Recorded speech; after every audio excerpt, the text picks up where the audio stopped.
വ്രതമെടുത്ത് ശബരിമലയിലേക്ക് പോകുന്ന അയ്യപ്പ ഭക്തന്മാർ ഏറെ ഭക്തി ആദരവോടുകൂടിയാണ് ഈ 18-ാം പടിയിൽ തൊട്ട് വന്നിച്ചിങ്ങനെ കയറിപ്പോകുന്നത്. ഇന്നലെ വന്നൊരു ഫോട്ടോ, കുറച്ച് പോലീസ് അയ്യപ്പന്മാർ ഈ 18-ാം പടിയിൽ നിന്ന് താഴേക്ക് ഇങ്ങനെ നിൽക്കുന്നു. എന്നിട്ട് അവരെല്ലാം അവിടെ നിൽക്കുന്ന ഒരു ഫോട്ടോ എടുത്തു. അത് ഭയങ്കര വൈറലായിപ്പോയി. ഹൈക്കോടതിയുടെ വരെ ശ്രദ്ധയിൽപ്പെട്ടു എന്നാണ്. ഹൈക്കോടതി നടപടി എടുത്തിരിക്കുകയാണ് അല്ലേ? വിശദീകരണം ചോദിച്ചിട്ടുണ്ട്. അല്ല, ഈ ഫോട്ടോ വൈറലാകുന്നതിന് മുമ്പ് എൻ്റെ കിട്ടിയിരുന്നു. മിനിഞ്ഞാന്ന് എൻ്റെ കയ്യിലുണ്ടായിരുന്നു. അത് ശരി. ഞാനത് ഫോട്ടോ എടുത്ത് വെച്ചിട്ട് എനിക്കൊരാൾ അയച്ചു തന്നു. അത് നമ്മൾ ചർച്ച ചെയ്യണം എന്ന് പറഞ്ഞിട്ടാണ്. ഞാൻ ചർച്ച ചെയ്യാതിരുന്നതാണ്. കാരണം നമ്മൾ ഈ ശബരിമലയ്ക്ക് പോകുമ്പോൾ നമ്മൾ ഒരുപാട് ശരണം വിളിക്കുമല്ലോ. അതെ, അയ്യപ്പനെ പല അപദാനങ്ങൾ വാഴ്ത്തും. അക്കൂട്ടത്തിൽ നമ്മുടെ കാര്യം പറയാൻ തുടങ്ങും. അപ്പോൾ പോകുമ്പോൾ നമ്മൾ വിളിക്കും, അറിവില്ലാ പൈതങ്ങളാണ് പൊന്നുസ്വാമിയെ ക്ഷമിക്കണേ. അപ്പോൾ എനിക്ക് തോന്നുന്നത് ഈ അറിവില്ലാ പൈതങ്ങളോട് ഭഗവാൻ ക്ഷമിക്കും. അതെ, ഭഗവാന് ദോഷം വരുത്തുന്ന ഒന്നും ചെയ്യാൻ ഉദ്ദേശിച്ചവരാണ് ആ പോലീസ് അയ്യപ്പന്മാരെന്ന് ഞാൻ കരുതുന്നില്ല. അവർ കാണിച്ചത് നിലവിലുള്ള ആചാരത്തിൻ്റെയും വിശ്വാസത്തിൻ്റെയും ലംഘനമായിരിക്കും. ശബരിമലയിൽ 18-ാം പടി കയറണമെന്നുണ്ടെങ്കിൽ ഇരുമുടിക്കെട്ട് വേണം. കെട്ടില്ലാതെ കയറാൻ പാടില്ല, കയറി ഇറങ്ങാൻ പാടില്ല. അതാണ് വിശ്വാസം. ശരി, അല്ലാത്തവർക്ക് ഇപ്പുറത്തൂടെ കയറാൻ വഴിയുണ്ട്. അങ്ങനെ ഇരിക്കെ ഇവർ ആ പടിയിൽ കയറി നിന്ന് ഫോട്ടോ എടുത്തു എന്നുള്ളത് നിലവിലുള്ള വിശ്വാസപ്രകാരം തെറ്റാണ്, ആണല്ലോ. പക്ഷേ അവർ നമ്മുടെ ഈ മരീതി സംഘം ചെയ്ത പോലെയോ അല്ലെങ്കിൽ രഹ്ന ഫാത്തിമ ചെയ്ത പോലെയോ മനഃപൂർവ്വം ഒരു ആചാര ലംഘനം നടത്താൻ വന്നവരാണോ? എനിക്ക് തോന്നുന്നില്ല. അവർ എനിക്ക് SAPയിലെ കുട്ടികൾ, ഞാൻ അവരുടെ ഒരു മുതിർന്ന ഓഫീസറുമായിട്ട് സംസാരിച്ചിരുന്നു. ആ കുട്ടികൾ കാണിച്ച മണ്ടത്തരം എന്നാണ് അദ്ദേഹം പറഞ്ഞത്. അദ്ദേഹം പറഞ്ഞു, ഞാൻ അവരോട് സന്നിധാനത്ത് വരുമ്പോൾ നിങ്ങൾ അനുഷ്ഠിക്കേണ്ട കാര്യങ്ങൾ, നിങ്ങൾക്ക് നിങ്ങളുടെ ജീവിതത്തിൽ ഇങ്ങനൊരു സേവനം ചെയ്യാൻ പറ്റി എന്നത് വലിയ മഹാഭാഗ്യമാണ്. അത് നിങ്ങൾക്ക് ആളുകൾ ഒന്ന് ചവിട്ടാൻ, ഒന്ന് തൊട്ടു തൊഴാൻ ആഗ്രഹിക്കുന്ന ഒരു അപൂർവ സ്ഥലമാണ് ഈ 18-ാം പടി. ആ 18-ാം പടിയിൽ മണിക്കൂറുകളോളം നിന്നിട്ട് അയ്യപ്പന്മാരെ കയറ്റി വിടുക എന്ന് പറയുന്നത് ഒരു അപൂർവ ഭാഗ്യമാണ്. നമ്മൾ നോക്കൂ, ലോകത്തൊരിടത്തും ഇല്ലല്ലോ. ഈ മാല ഇട്ട് കഴിഞ്ഞാൽ നമ്മൾ കാണാൻ പോകുന്ന അയ്യപ്പനെയാണ്. അതെ, നമ്മൾ കാണാൻ പോകുന്ന മൂർത്തി അയ്യപ്പൻ. മാലയിട്ട് കഴിഞ്ഞാൽ നമ്മളും അയ്യപ്പനാണ്. ഭഗവാനും ഭക്തനും ഒന്നാവുന്ന അപൂർവ ചാരുതയാർന്നൊരു വിശ്വാസം. അതിനാണ് തത്വമസി എന്നൊക്കെ പറയുന്നത്. അഹം ബ്രഹ്മാസ്മി തത്വമസി എന്നൊക്കെ പറയുന്നത് ഇതിനൊക്കെ ഉദ്ദേശമാണല്ലോ. ഏതായാലും ഭഗവാനും ഭക്തനും തമ്മിൽ വേറെയല്ല. മാലയിട്ട് കഴിഞ്ഞാൽ അയ്യപ്പന്മാർക്ക് ഒരു പ്രത്യേക പരിഗണന എല്ലായിടത്തും ഉണ്ട്. അതെ, അങ്ങനെയുള്ള അയ്യപ്പന്മാരാണ് വരുന്നത്. ആ അയ്യപ്പന്മാരെ അയ്യപ്പൻ്റെ അടുത്ത്, സാക്ഷാൽ സ്വാമിയുടെ അടുത്ത്, സ്വാമി എന്ന് പറഞ്ഞാൽ ഉടമ എന്നർത്ഥം ഉണ്ടല്ലോ. അപ്പോൾ നമ്മുടെയൊക്കെ ഉടമയാണ് അയ്യപ്പ സ്വാമി എന്ന് പറഞ്ഞാൽ അയ്യപ്പൻ നമ്മുടെ ഉടമയാണ്. ആ അയ്യപ്പ സ്വാമിയുടെ അടുത്ത്, അഖിലാണ്ട കോടി ബ്രഹ്മാണ്ട നായകനായ അയ്യപ്പൻ്റെ അടുത്തേക്ക് ആളുകളെ എത്തിക്കാൻ, അത് കാലുവയ്യാത്തവരുണ്ടായിരിക്കാം, കുഞ്ഞുങ്ങളുണ്ടായിരിക്കാം, പ്രായം ചെന്നവരുണ്ടായിരിക്കാം, ഇവരെയൊക്കെ പിടിച്ച് കയറ്റുക. വെറുതെ നിന്നിട്ട് തലോടി വിടുകയല്ലോ. ചിലപ്പോൾ ആളുകളെ പൊക്കിയെടുത്ത് കയറ്റേണ്ടി വരും. ആൾ കൂടിക്കഴിഞ്ഞാൽ പെട്ടെന്ന് വലിച്ചു. അതാണ് വലിയ കായികമായ അധ്വാനം ആവശ്യമുള്ളൊരു ജോലിയാണ് അവർ ചെയ്യുന്നത്. ഞാൻ അവരുടെ 30ഓളം പേരുണ്ട്. അവരുടെ ചിത്രം എടുത്തിട്ട് ഞാനൊന്ന് സൂം ചെയ്ത് നോക്കി. അവരുടെ ഒരു മുഖത്തൊക്കെ വല്ലാത്തൊരു ചാരിതാർത്ഥ്യമുണ്ട്. അവരിങ്ങനെ ഒരു വലിയ അപൂർവ കാര്യം ചെയ്തു, ഒരു പുണ്യപ്രവൃത്തി ചെയ്തു എന്ന് ഉള്ള ഒരു സന്തോഷത്തോടെ ഒരു ചിത്രം എടുത്തു. തെറ്റായിരിക്കാം, ക്ഷമിച്ചൂടെ? അല്ല, ക്ഷമിക്കുക എന്ന് പറഞ്ഞാൽ ഇപ്പം ഞാൻ പറഞ്ഞില്ല, ഇപ്പം ഈ ശബരിമല സീസണിൽ ഓരോ മേഖലയിൽ നിന്നും ജോലിക്ക് പോകുന്ന ആൾക്കാരുണ്ട്. ഫയർഫോഴ്സ്, ആരോഗ്യ മേഖല, ഇനി ദേവസ്വം ബോർഡിൻ്റെ തന്നെ പല സ്ഥലങ്ങളിൽ നിന്ന് ഡ്യൂട്ടിക്കായിട്ട് താൽക്കാലികമായി വരുന്നവർ, ഇപ്പം മീഡിയ പ്രവർത്തകരൊക്കെ പോകും. ഞാനൊരു 4-5 വർഷം തുടർച്ചയായി പോയതാണ്. അപ്പം നമുക്കവിടെ ഈ തന്ത്രി എന്നൊക്കെ പറയുന്നത് വലിയ ബഹുമാനത്തോടെ കാണുന്നത്. പക്ഷേ കുറേ നാൾ അവിടെ ജോലി ചെയ്ത് കഴിയുമ്പോൾ ഇപ്പം തന്ത്രി കണ്ഠരര് രാജീവരെ ഞാനുമായിട്ടൊക്കെ നല്ല അടുപ്പമാണ്. അപ്പോൾ അദ്ദേഹത്തിൻ്റെ മുറിയിൽ കൊണ്ടുവരുന്നു, അവിടെ നിന്ന് നമുക്ക് വേണ്ട സാധനങ്ങൾ. അപ്പോൾ ആ സ്വാതന്ത്ര്യമൊക്കെ തരുന്നു എന്ന് പറഞ്ഞിട്ട് നമ്മൾ അതിനെ ദുരുപയോഗം ചെയ്താൽ അത് നല്ലതാണെന്ന് എനിക്ക് തോന്നുന്നില്ല. ഇവിടെ ഈ 18 പേരിങ്ങനെ 18-ാം പടി പോലീസ് ഈ പോലീസ് ഇങ്ങനെ നിൽക്കുമ്പോൾ ഒരുപക്ഷെ അവിടെ നിന്ന് സെൽഫിയൊക്കെ എടുക്കുന്നുണ്ട്. ചെയ്യാൻ പാടില്ല എന്ന സെൽഫി. ഇതിപ്പോൾ പോലീസിന്റെ ഒഫീഷ്യൽ ഫോട്ടോഗ്രാഫറാണ് ഫോട്ടോ എടുത്തിരിക്കുന്നത്. ആണ്. പക്ഷെ അപ്പോൾ ഇവരിങ്ങനെ പുറംതിരിഞ്ഞ് നിന്നിട്ട് ഫോട്ടോ എടുത്തു എന്നാണ് ഇപ്പോൾ ഒരു ആരോപണം വന്നിരിക്കുന്നത്. പുറംതിരിഞ്ഞ് എന്ന് പറയുമ്പോഴത്തേക്ക് ഞാൻ ഈ ശബരിമല പ്രക്ഷോഭം ഓർക്കുന്നുണ്ട്. ശബരിമല പ്രക്ഷോഭ കാലത്ത് വലിയ സംഘർഷം ഉണ്ടായില്ലേ?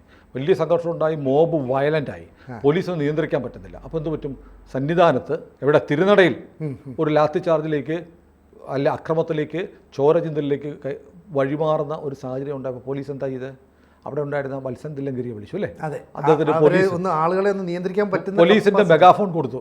അദ്ദേഹത്തോട് സംസാരിക്കാൻ പറഞ്ഞു. അദ്ദേഹം സംസാരിച്ച് ഒരു അക്രമാസക്തം എന്ന് പറയാൻ പറ്റില്ല, അതിവൈകാരികതയോടെ നിൽക്കുന്ന അതിവൈകാരികത. കാരണം അവിടെ ശബരിമല സന്നിധാനത്തോട് ഭരണകൂടം സർക്കാർ കാണിക്കുന്ന നെറുകേടിൽ പ്രതിഷേധിച്ച്, ആചാരലംഘനത്തിനുള്ള നീക്കത്തിൽ പ്രതിഷേധിച്ച് അതിവൈകാരികമായി നിൽക്കുന്ന ജനങ്ങളെ ശാന്തരാക്കാൻ വത്സേട്ടന് പറ്റി. അദ്ദേഹം കുറച്ച് വാക്കുകളിലൂടെ പോലീസിന് അത് ചെയ്ത് തെറ്റാണെന്ന് പറഞ്ഞ ആളുകളുണ്ട്. വത്സൻ തില്ലങ്കേരിയായ DGPയോ എന്ന് ചോദിക്കുന്നു. അങ്ങനെ ഇടപെടാൻ പറ്റിയില്ലായിരുന്നെങ്കിൽ അന്ന് എന്ത് സംഭവിക്കുമായിരുന്നു? അപ്പോൾ സാഹചര്യത്തിനനുസരിച്ച് ഒരാളെ നിയോഗിക്കാൻ പോലീസിന് ഒരു അവകാശം ഉണ്ട്. അല്ല, ഒരു പ്രശ്നം ഉണ്ടാകുമ്പോൾ ഞാൻ പറയില്ലേ, നമ്മൾ നേരത്തെ പറഞ്ഞ പോലെ നാട്ടുമ്പുറത്തൊരു സംഘർഷം ഉണ്ടാകുമ്പോൾ ചിലപ്പോൾ അവിടുത്തെ സ്കൂളിലെ ഹെഡ് മാസ്റ്ററെ വിളിക്കും. ഹെഡ് മാസ്റ്റർ പിള്ളേരെ പഠിപ്പിച്ചാൽ മതി എന്ന് പറയുമോ? ഇല്ല, പള്ളിയിലച്ഛനെ വിളിക്കും. ഇങ്ങനെ പൊതുസമ്മതരായ ആളുകൾക്ക് സ്വീകാര്യരായ ആളുകളെ കൊണ്ട് സമാധാനിപ്പിക്കാനുള്ള ശ്രമം എല്ലായിടത്തും ചെയ്യും, എല്ലാവരും ചെയ്യും. പട്ടാളം വരെ ചെയ്യാറുണ്ട്. അപ്പോൾ അങ്ങനെ ഒരു നടപടിയാണ് അന്ന് വത്സൻ തില്ലങ്കേരിയെ കൊണ്ട് ചെയ്തത്. അദ്ദേഹം ഇങ്ങനെ പറഞ്ഞപ്പോൾ ചിലപ്പോൾ പുറംതിരിഞ്ഞായിരിക്കും നിന്നത്. നമ്മൾ സന്നിധാനത്ത് പോകുമ്പോൾ തൊഴുത് മടങ്ങുമ്പോൾ അറിയാതെ പുറംതിരിഞ്ഞൊക്കെ പോകാറുണ്ട്. ക്ഷേത്രങ്ങളിൽ പോയി നമ്മൾ മടങ്ങി വരുമ്പോൾ തിരിച്ചിറങ്ങുന്നത് പോയ വഴിയെ തന്നെയാണെങ്കിൽ പുറംതിരിഞ്ഞില്ല ഇറങ്ങുന്നത്. അത് ആചാരലംഘനം അല്ലെങ്കിൽ ഭഗവാനെ അല്ലെങ്കിൽ ഭഗവതിയെ നമ്മുടെ പുറം കാണിച്ചു എന്ന് പറയുന്നുണ്ടോ? ഇല്ല. അതൊക്കെ സ്വാഭാവികമായി സംഭവിക്കുന്നതാണ്. അപ്പോൾ ഞാൻ പറഞ്ഞത് ഈ വത്സൻ തില്ലങ്കേരി കയറിയതിനെ കുറിച്ച് ഇപ്പോഴും ആക്ഷേപിക്കുന്ന രാഷ്ട്രീയ പാർട്ടികൾ, സോഷ്യൽ മീഡിയയിലുള്ള ചില ആളുകൾ, ചില ഇസ്ലാമിസ്റ്റുകളൊക്കെ ഉണ്ട്. അവരുടെ ആവശ്യം എന്ന് പറഞ്ഞാൽ അവിടെ സമാധാനം ഉണ്ടാവരുത്, അവിടെ സംഘർഷം ഉണ്ടാവണം, ലാത്തി ചാർജ് നടക്കണം, വേണമെങ്കിൽ രക്തം ചീന്താം. അതുകൂടാതെ വലിയ നൂറുകണക്കിന് ആളുകളുണ്ട്. ഒരു ലാത്തി ചാർജിൻ്റെ ആൾ ഓടും, സന്നിധാനത്ത് കൂട്ടക്കുഴപ്പത്തിൽ വീണ് ആളുകൾ മറിഞ്ഞു വീണ് കുറച്ച് സ്ഥലമല്ലേ ഉള്ളൂ, അത്യാഹിതം ഉണ്ടാകാം, മരണം വരെ സംഭവിക്കാം. അങ്ങനെയൊക്കെ നടക്കാതെ പോയത് പോലീസ് സമയോചിതമായി ഇടപെട്ട് ഈ ജനങ്ങളെ സ്വാധീനിക്കാൻ കഴിയുന്ന ഒരാളെ കൊണ്ട് സംസാരിപ്പിച്ചതുകൊണ്ടാണ്. അല്ലാതെ അദ്ദേഹത്തെ DGP ആക്കിയതുകൊണ്ടോ അദ്ദേഹം കേരള പോലീസിനെ ഭരിക്കുന്നതുകൊണ്ടല്ല. ഏറ്റവും ഉചിതമായ ഒരാളെ കണ്ടെത്തി, അത് സർക്കാരിനും ബോധ്യപ്പെട്ടു. അതുകൊണ്ടാണ് സർക്കാർ ആ ഉദ്യോഗസ്ഥർക്കെതിരെ ഒരു നടപടി എടുത്തിട്ടില്ല. ഒരു സംഘർഷം ഉണ്ടാകുമ്പോൾ അത് ശമിപ്പിക്കാൻ പറ്റുന്ന ആളുകൾ ഉപയോഗിക്കുക എന്നുള്ള സ്വാഭാവികമാണ്. പക്ഷെ അതിനെ മുതലെടുക്കാൻ ശ്രമിച്ചവർക്ക് വേറെ ഉദ്ദേശമാണ്. അപ്പോൾ ഞാൻ പറഞ്ഞു വന്നത്, അന്ന് അദ്ദേഹം പുറംതിരിഞ്ഞ് നിന്നു എന്ന് പറഞ്ഞ് വലിയ വിവാദം ഉണ്ടായി. ഇവർ 18ാം പടിയിൽ നിൽക്കുന്നവരെല്ലാം പുറംതിരിഞ്ഞ് നിന്നു എന്ന് എനിക്ക് തോന്നുന്നില്ല. ആണെങ്കിൽ ഏറ്റവും മുകളിൽ നിന്നവർ ചെയ്തു എന്ന് പറയാം.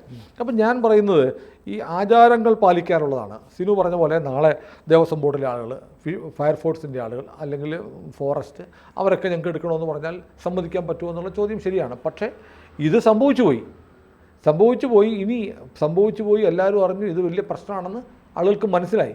അപ്പോൾ അതുകൊണ്ട് സ്വാഭാവികമായും ആളുകൾ ഇത് നീ ആവർത്തിക്കാൻ ശ്രമിക്കില്ല. അല്ല, കോടതിയല്ലേ ഇതിനകത്ത് ഇടപെടുന്നത്? ഇപ്പോൾ കോടതി പറഞ്ഞ പർപ്പസ്ഫുള്ളി ഇവരവിടെ പോയി നിന്നു. ഇപ്പോൾ നമുക്കറിയാം, ഉച്ചയ്ക്ക് നട അടച്ചു കഴിഞ്ഞാൽ ഏതാണ്ട് ഒരു 3 മണി 4 മണി വരെ, പിന്നെ നട തുറക്കുന്നവർ അവിടെ ആരും കാണില്ല, തിരക്കില്ലാത്ത ദിവസങ്ങളാണെങ്കിൽ. അപ്പോൾ തിരക്കില്ലാത്ത ദിവസം ഇവരുടെ ഡ്യൂട്ടി കഴിഞ്ഞ് നിൽക്കുന്നതായിരിക്കാം. അപ്പോൾ ഇവർ പ്ലാൻ ചെയ്തിട്ട് അങ്ങനെ ഒരു ഫോട്ടോ എടുത്തായിരിക്കാം. അതും ഞാൻ അംഗീകരിക്കുന്നു. അതിന് തൂക്കിക്കൊല്ലാൻ പറ്റുമോ? അങ്ങനെ ചെയ്യണ്ട. അവർ കോടതി എന്തെടുക്കുന്നു? കോടതി തീരുമാനിക്കട്ടെ. ഞാൻ പറയുന്നത് കോടതി മാത്രമല്ല, നമ്മൾ അതിവൈകാരികമായി അയ്യപ്പന്മാരെന്തോ മഹാപരാധം ചെയ്തു, ക്ഷേത്രത്തെ തകർക്കാൻ വന്നു, അവർക്ക് അയ്യപ്പ വിശ്വാസം ഇല്ല എന്ന് പറയാൻ പറ്റില്ല. അവർ ഇപ്പോൾ നമ്മൾ ഈ വിടുന്ന വർത്തമാനം പറയുന്നത് നമ്മൾ ചെയ്യുന്നതിനേക്കാൾ വലിയ സേവയാണ് അവർ അയ്യപ്പന് വേണ്ടി ചെയ്തത്, അല്ലേ? അവർ ആ 18ാം പടിയിൽ എത്ര നേരം, എത്ര മണിക്കൂറുകൾ നിന്നിട്ടാണ് അവർ ഈ പണിയെടുക്കുന്നത്. ഇനി ഞാൻ ചോദിക്കട്ടെ, 18ാം പടിയുടെ 18 സ്റ്റെപ്പിലും മിക്കവാറും പോലീസുകാരുണ്ടാവില്ല. ഇവരെങ്ങനെയാണ് അങ്ങോട്ടും ഇങ്ങോട്ടും ഒക്കെ തിരിഞ്ഞായിരിക്കും. അവരെങ്ങനെയാണ് പടി കയറുന്നത്? അവരും ഇരുമുടിക്കെട്ടില്ലാതെ കയറുക ആണല്ലോ. അപ്പോൾ ഈ ആചാരലംഘനം ഇല്ല. അതാ പറഞ്ഞ മനഃപൂർവ്വം ഒരു സാധനം ലംഘിച്ചാൽ മാത്രമേ അതിനെ കുറ്റം നമുക്ക് പറയാൻ പറ്റൂ. അല്ല, മനഃപൂർവ്വം അങ്ങനെയല്ല.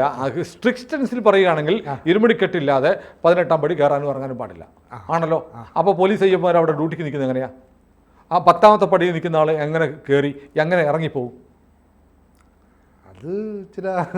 അതുകൂടെ പറയണം. അതെ, ചോദ്യമാണ്. അപ്പോൾ അവരുടെ ഡ്യൂട്ടി സംബന്ധമായ കാര്യങ്ങൾക്ക് അങ്ങനെ ചെയ്യാം. അപ്പം ഡ്യൂട്ടി സംബന്ധമായതും ചെയ്യാം. ഇത് ഡ്യൂട്ടി എല്ലാം കഴിഞ്ഞിട്ട് അയ്യപ്പനെ സേവിക്കാൻ കഴിഞ്ഞതിൻ്റെ ഒരു ചരിതാർത്ഥത്തോടെ അവരൊരു തെറ്റ് ചെയ്തു. ചിലപ്പോൾ അവർ അത്ര അതിൻ്റെ കോൺസിക്വൻസ് ആലോചിച്ചിട്ടുണ്ടാവില്ല, പ്രത്യാഘാതം ആലോചിച്ചിട്ടുണ്ടാവില്ല. അവർ നോക്കുന്നത് ഞങ്ങളുടെ അയ്യപ്പനല്ലേ, ഞങ്ങളുടെ അമ്പലമല്ലേ, ഞങ്ങളല്ലേ ഇത്ര ദിവസം ചെയ്തത്. അപ്പോൾ നമ്മളിങ്ങനെ അവിടെ ഇടപഴകി ഈ 18ാം പടി നമ്മുടെയാണെന്നൊരു തോന്നൽ വരും. നമ്മളിതിൻ്റെ ഭാഗമാണെന്ന് തോന്നും. ഞങ്ങളും അയ്യപ്പനും ഞങ്ങളും ശബരിമലയും ഞങ്ങളും ഈ 18ാം പടിയും തമ്മിൽ ഒരു ഭേദമില്ല എന്നൊരു തോന്നലുണ്ടാവും.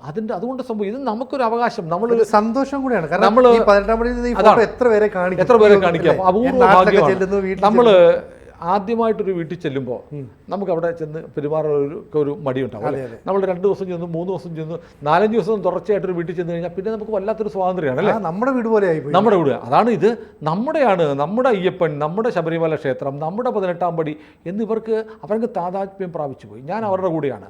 കാരണം അവരെ സംബന്ധിച്ച് അവർ ചെയ്ത ആചാരലംഘനമാണ്. അത് ഒരുപക്ഷെ വിശ്വാസത്തിന് എതിരായിരിക്കാം, ആയിരിക്കാമെന്നല്ല, ആണ്. എങ്കിൽ പോലും അവർ മനഃപൂർവ്വം ആ ക്ഷേത്രത്തിനൊരു ദോഷം വരാനോ അയ്യപ്പൻ്റെ ചൈതന്യം കെടുത്താനോ ഒന്നും ചെയ്തതല്ല. അവരവരുടെ ഒരു സന്തോഷം അവർ പ്രകടിപ്പിക്കാൻ വേണ്ടി ഒരു ചിത്രമെടുത്തു. അതിനുവേണ്ടി അവരെ ശിക്ഷിക്കാൻ പാടില്ല, അവർക്ക് താക്കീത് കൊടുക്കും.